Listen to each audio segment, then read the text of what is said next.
Welcome to Optimal Timelines. My name is Sean, and this is going to be your monthly Tarotscope readings for December 2023 for your North Node by sign and house.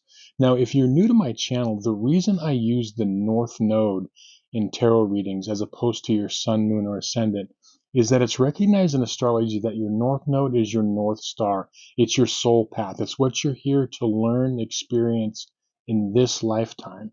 So it's much more relevant to your everyday life and in readings than your sun, moon, or ascendant sign. And remember, you are going to want to watch two videos, one for your north node by sign and one for your north node by house. So with that, I'm going to connect to the energies and then we can begin. I call upon my spirit guides, guardians, and the wisdom of my ancestors to bring forth the information that's true and correct for all who see and hear this reading, and that may bring them the most beautiful, happy life possible and set them on their most optimal future timeline. So may it be.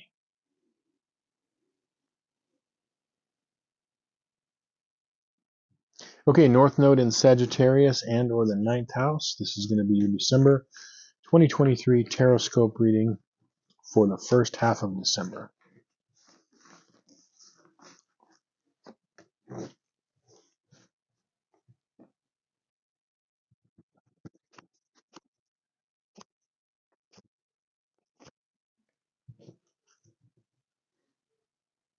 Okay, so the spread represents the first half of December, and the card that popped out for you is the Queen of Swords.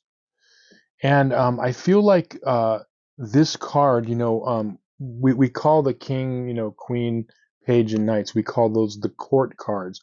And they can represent actual people in our lives or sometimes just situations. In this case, I feel like you have two cards that represent actual people that are going to be in the first 2 weeks of your life. And the Queen of Swords, and then you also have on your timeline here the reversed Queen of Pentacles. Now, I'll get into what I believe this person may represent, but your timeline cards are, you've got the Hermit card, you've got the Seven of Swords, and then, as I said, the reversed Queen of Pentacles. And what is happening here is I think that this Queen of Swords is someone that is almost like they could be like a mentor type energy to you. And as I always say, if you've been on my channel before, the court cards are not gender specific. So they're not gender or sex specific. So it could be, a queen card could represent an actual male. And the reason for that is like the King of Swords and the Queen of Swords are just different flavors of an energy, but it has nothing to do per se with, male, female, or whatever gender. Okay. But I am getting that more of a female type energy in this. And what I'm saying is the mentor, it's almost like it's time for you. This also could represent you, like almost like when we finally make up our mind, we can be our own mentors in a way too, right? Where we finally make up our mind, you know what? I'm going to do this. I'm going to change my life. I'm going to go back to school, or I'm going to learn this other skill or whatever. And you kind of, a lot of times we do that in life. We mentor ourselves, and it could be something kind of triggers that, So this is either going to be, for some of you, it's actually going to be a person that could influence you, or as I said, this could represent you, because remember, with your North Node in Sagittarius or the ninth house, your South Node is in Gemini, or the third house, which is an air sign ruled by swords, Queen of Swords, okay? So this could definitely also represent you. But what's happening is you're being called toward a place of wisdom with the Hermit. You're being called to study, and also I want to say study a philosophy, but not necessarily like in a school, but you're here to gather knowledge and wisdom right now in the first 2 weeks. And I feel like a lot of you, what could that be? Yes, for some of you, it could be like, okay, I'm going to finally, going back to school, or you already are in school, or it could be like you're taking on, like learning something new. Even like this could also represent, like, let's say someone that you know, again, it could be like someone of an influence that recommends a book that changes your life. That's the same thing. Okay, you're gaining knowledge and you're gaining wisdom, um, but something is going to come into your sphere of influence, into your consciousness, that's going to push you in a certain direction. And what you want to do is you want to listen to that. If it resonates with you and you're feeling it, keep going with that.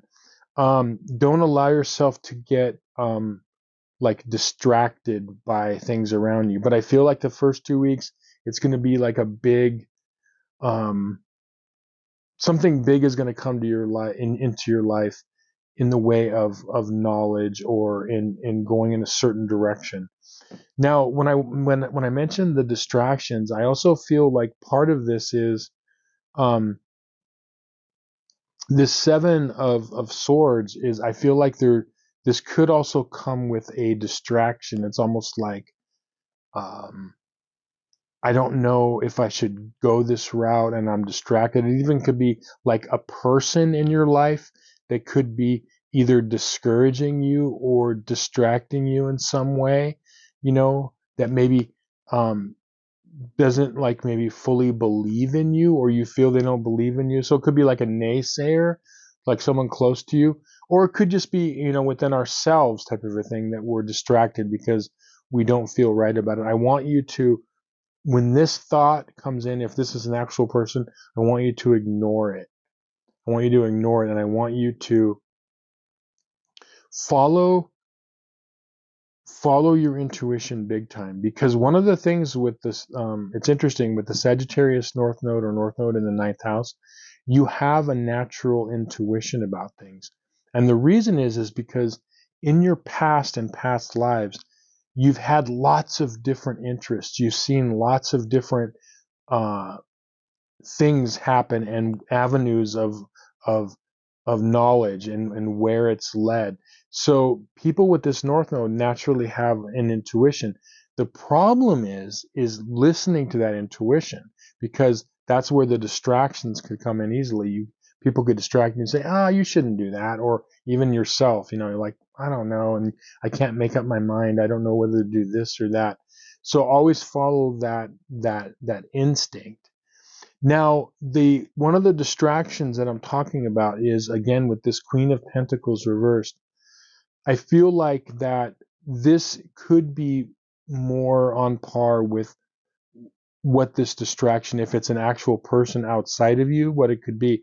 And I feel it's a person that is, could be, female, or, that similar gender, but not necessarily. It could be a male.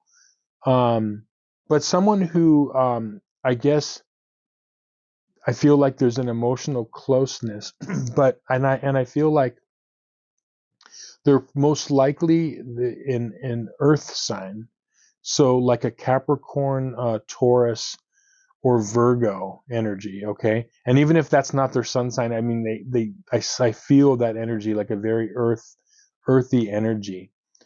This person could be like, when you want to, delve off and go into a new direction, they could feel threatened about it. So that's why some people in our lives discourage us, because, when we start, changing and growing and wanting to go in a new direction, it could be very threatening to people that are close to us.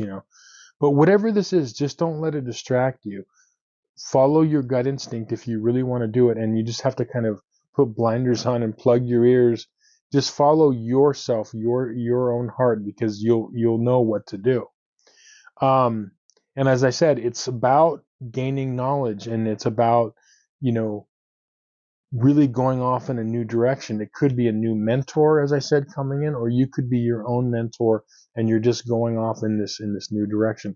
Follow that direction, because success and happiness, you're being pointed towards that. Now, your advice cards are, you've got the Sun upright, and you've got the Five of Pentacles upright. And for some of you, one of the things that could be a distraction, or this person could throw in with into this mix here, that could be discouraging or distracting, is you could feel like the new direction you want to go, you're not prepared for, or don't have the resources to do this type of a thing. And that could be something that could be discouraging you. What this card is saying is that this is going to require you to ask for help. And don't try to do it alone, because this card is telling me, and I really feel this, that the way you're going to transform your life is through the help of there are resources around you. Yes, they could be, not necessarily, but it could be, yeah, we're talking financial resources. It could be emotional support resources. It could be, mental or educational resources. Anything. There's resources around you that can help you through this. That's what this card's saying. Recognize that around you. So if you feel like you don't have the wherewithal to make these changes and go off in this new direction, just remember that, like, just look around for some resources. And when you do a little digging, you realize, like, yeah, maybe, if you're talking about financial, maybe there's like a special thing where, like you hear about a grant where someone is like for starting a small business. I mean, just off the top of my head. Now the other thing too is, with this Sun card, this is a very, very great card to get in any tarot reading. And this is basically saying that through all of this, what you really want to do is keep your optimism level up. Remember, your North Node is Sagittarius. And what planet rules Sagittarius is Jupiter, okay? It's the biggest planet. It is a planet of, ultimate optimism, okay? And so you want to keep that optimism up at all times. Don't let whatever the situation is, don't let it be frustrating to you or get you down. You want to always, as much as you can, try to keep an attitude of optimism, because that, like I said, is for, the ninth house, Jupiter for the ninth house, and also for Sagittarius. But anyway, yeah, good, powerful reading. Watch out for whatever this is, okay? Look for it. Look for the mentor, or you're going to be your own mentor. It could be an idea coming in. You're seeking more knowledge. You're seeking wisdom, and you're bettering yourself this first 2 weeks. Just have the courage to follow that, and remember your intuition. Okay, what does your gut tell you? Not what everyone else is telling you around. What does your actual true intuition say? And if you do that, you're going to find that at the end of 2 weeks, definitely by the end of December, you're going to have this newfound direction in your life. And that's really what this is all about, a new direction for you. So anyway, I hope this reading was helpful to you and you found some value in it. Thank you so much for watching. If you have any questions or situations in your life where you would like answers, there's going to be a link in the description box below for a personal reading. Or if you would like your astrological chart analyzed, where I look at where your personal timeline has been, where it's at now, and where I see it headed, you can click on my website for some more information. But yeah, thanks again for watching. Have a great one. We'll see you on some more videos. Many blessings.